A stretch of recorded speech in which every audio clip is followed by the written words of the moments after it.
Flora Lungu, how are you? How? Thank you for liking my video. You guys are liking my video. Oh, that's nice. Oh my God. Where are you from, Flora? Flora.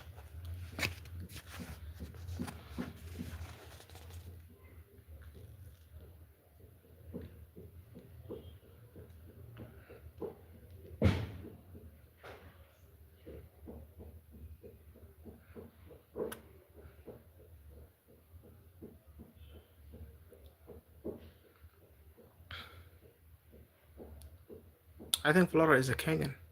It's a Kenyan, most probably. Lungu. Mm.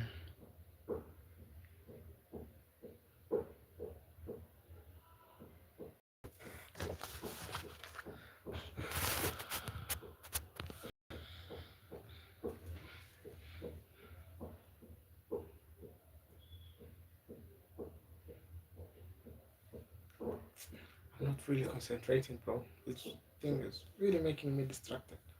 Mm.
Hello guys, hello. How's everything? Where are you joining the live from? I'm seeing people are coming and going. Just say hi. I'm coming to you live from Kenya. Yeah, I'm really finding it very destructive, to live stream whilst all while I'm reading a book. It's really distracting me. Big distractor. So shall I read loud to you guys? About about 2000 about 270,000 of them lived in Washington state.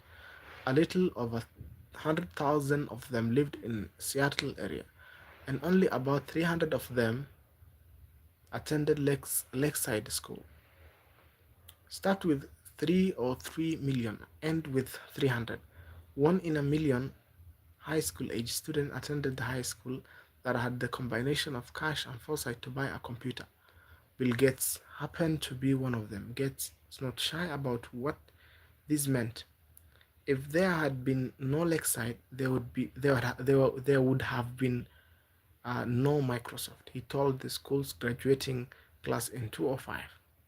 Gates is staggeringly smart, even more hardworking, and as a teenager had a vision for computers that even most seasoned computer executives couldn't grasp.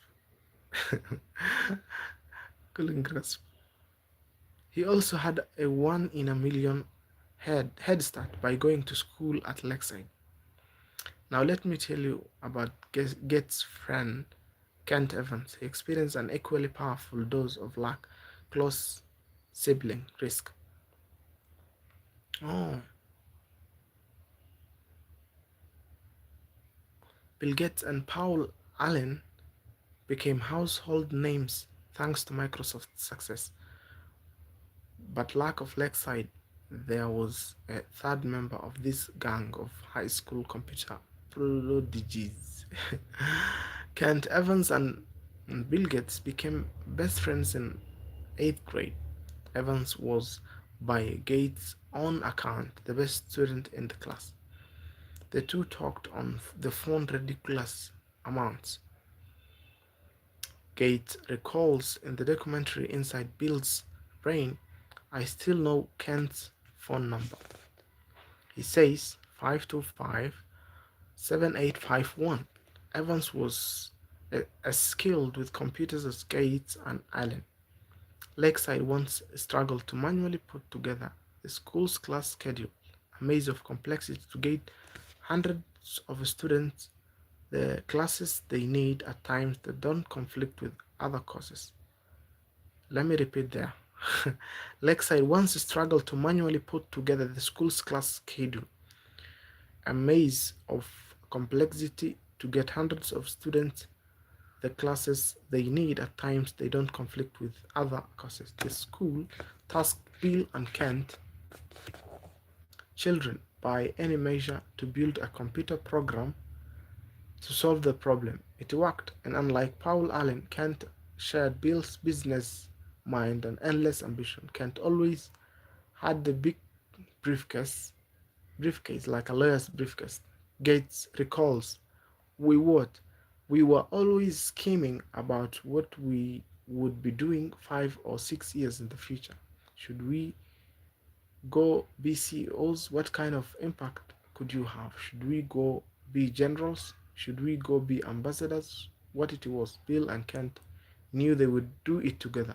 After reminiscing on his friendship with Kent, Gates trails off. We would have kept working together. I'm sure we would have gone to college together. Kent could have been a founding partner of Microsoft with Gates and Allen, but it will never happen. Kent died in a mountaineering accident before he graduated high school. Every year, there are around 3 dozen mountaineering deaths in the United States. The odds of being killed on a mountain in high school are roughly 1 in a million. Bill Gates experienced 1 in a million luck by ending up at like Lakeside. Kent, Kent Evans experienced one in a million risk by never getting to finish what he and Gates set out to achieve, the same force, the same magnitude, working in opposite directions. Luck and risk are both the reality that every outcome in life is guided by forces other than individual effort. They are so similar that you can't believe in one without equally respecting the other. They both happen because the world is too complex to allow 100% of your actions to dictate 100% of your outcomes. They are driven by the same thing. You are one person in a game with 7 billion other people. An infinite, you say infinite? Infinite moving parts. The accidental impact of actions outside of your control can be more consequential than the ones you consciously take. But both are so hard to measure and hard to accept that they too often go overlooked. For every Bill Gates, there is a Kent Evans who was just as skilled and driven but ended up on the other side of life roulette. Oh my god. This thing is talking about me. If you give luck and risk their proper respect, that you realize that what? When judging people's financial Amal, how are you? Welcome back. Welcome back. I'm just reading a book. Welcome back, Amal. I think you're from Yemen, something like that. Welcome back. If you give luck and risk their proper respect, you realize that when judging people's financial success, both your own and others, it is never as good as it is never as good or as bad as it seems. Years ago, I asked economist Robert Shiller, who won the Nobel Prize in economics, what do you want to know about investing that we can't know? The exact role of luck in successful outcomes, he answered. I love that response because no one actually thinks luck doesn't play a role in financial success.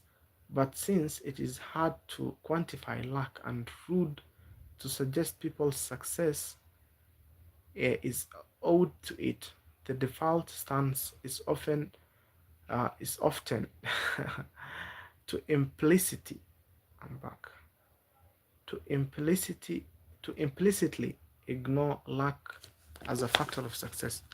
If I say there are a billion investors in the world, by sheer chance, would you expect 10 of them to become billionaires predominantly of luck? You would reply, of course. But then, if I ask you to name those investors to their face, you will likely back down. When judging others, attributing success to luck makes you look jealous and mean, even if we know it exists. And when judging yourself, attributing success to luck can be too demoralizing to accept. Economist Bashkar Mazumder has shown that incomes among brothers are more correlated than height or weight. If you are rich and tall, your brother is more likely to also be rich than he is tall. I think most of us intuitively know this is true. The quality of your education and that open the doors that open for you are heavily linked to your parents' socioeconomic status. But find me two rich brothers, I will show you two men who do not think these studies findings apply to them. Failure, which can be anything from bankruptcy to not meeting a personal goal, is equally abused. Did failed businesses not try hard enough? Were bad investments not thought through well enough? Are wayward careers due to times? Yes, of course. But how much? It is so hard to know. Everything worth pursuing has less than 100% odds of succeeding, and risk is just what happens when you end up on the unfortunate side of that equation. Just as with luck, the story gets too hard, too messy, too complex if we try to pick apart how much of an outcome was a conscious decision versus risk. Say I buy a stock and 5 years later it is gone nowhere. It is possible that I made a bad decision by buying it in the first place. It is also possible that I made a good decision that had an 80% chance of making money and I just happened to end up on the other side of the unfortunate 20%. How do I know which is which? Did I make a mistake or did I just experience the reality of risk? It is possible to statistically measure whether some decisions it is possible to statistically measure whether some decisions were wise, but in the real world, day to day, we simply don't. It is too hard. We prefer simple stories, which are easy but often devilishly misleading. After spending years around investors and business leaders, I have come to realize that someone else's failure is usually attributed to bad decisions, while your own failures are usually chalked up to the dark side of risk. When judging your failures, I'm likely to prefer a clean and a simple story of cause and effect because I don't know what is going on inside your head. You had a bad outcome, so it must have been caused by a bad decision. Is the story that makes the most sense to me. But when judging myself, I can make up a wild narrative justifying my past decisions and attributing bad outcomes to risk. Hello, hello, how are you guys? Talk to me. The cover of Forbes magazine does not celebrate poor investors who made good